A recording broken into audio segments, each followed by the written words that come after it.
track. Wow. I love that. That is a real... That...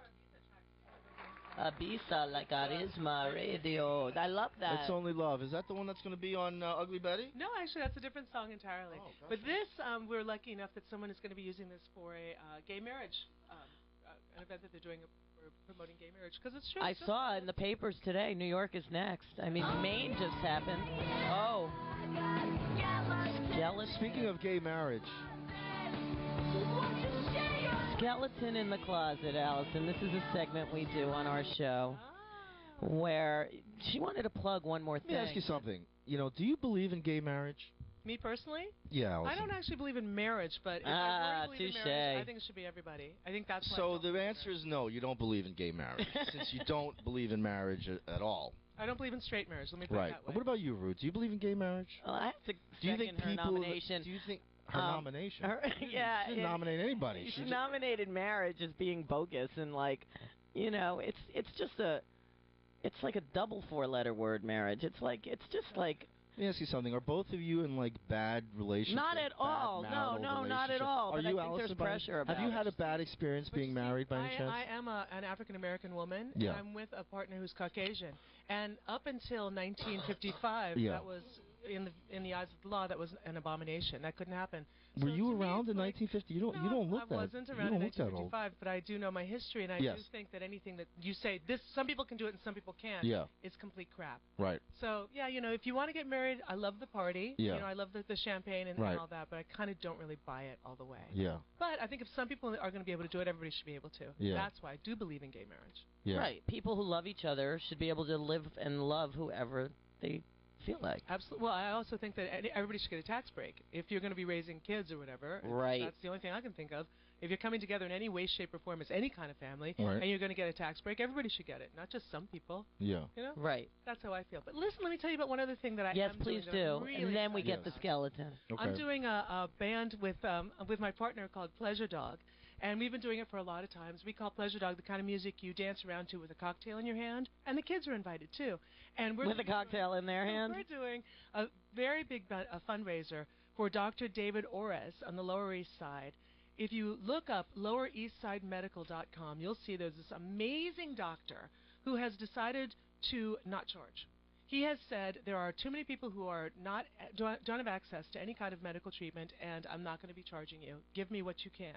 This man is incredible, and he's opening up a whole new... So should we all give up our insurance? He sounds like he's lost his license, and the only way he can survive is just to take whatever he can. Oh, B, you're so cynical. But is that the case, though? No, but is that the case? This is an incredible man, and he's going to be doing... There's a big fundraiser. Maybe he's got a trust fund, and he's independently wealthy, and he can do that. Not at all. This is a man who just loves his Harleys, loves his tattoos, and loves people, and he's giving to the universe, and so therefore a bunch of musicians are getting together and giving to him. On May 26th at the Living Room, there's going to be a huge event with bands on 2 floors and all kinds of food and a silent auction. My band Pleasure Dog is going to be playing there, and on Sunday... Do your kids go to this doctor?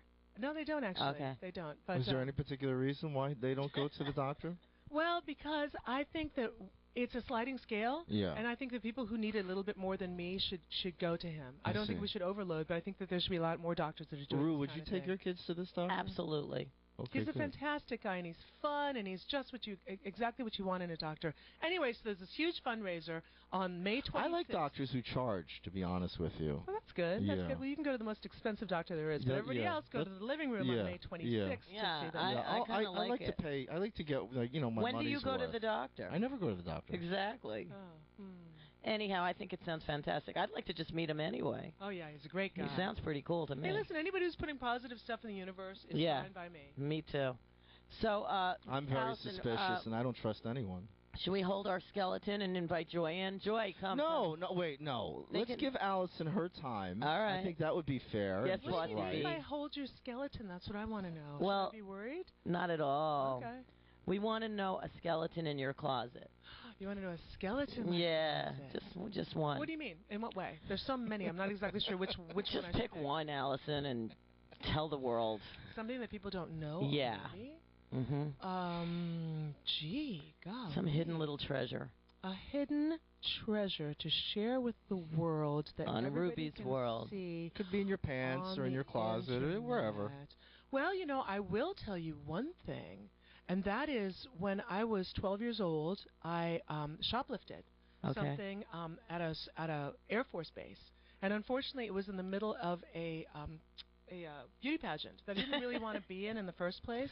There was a beauty pageant at an Air Force base? Yes, and well, you I were was living in the it. Philippines. The story's coming out kind of backwards, but anyway, so I was living in the Philippines. There was this beauty pageant that I didn't want to do, but they made me do it anyway. So I was 12 years old, and I stayed out late one night, and I got disqualified, but they let me come back in again. So then I went to Clark Air Force Base, and I was basically I caught shoplifting, and I got disqualified again. And then I went back, and they said, okay, but you can still be in this beauty pageant. I was like, all right. They said, what is your talent? And I said, sewing.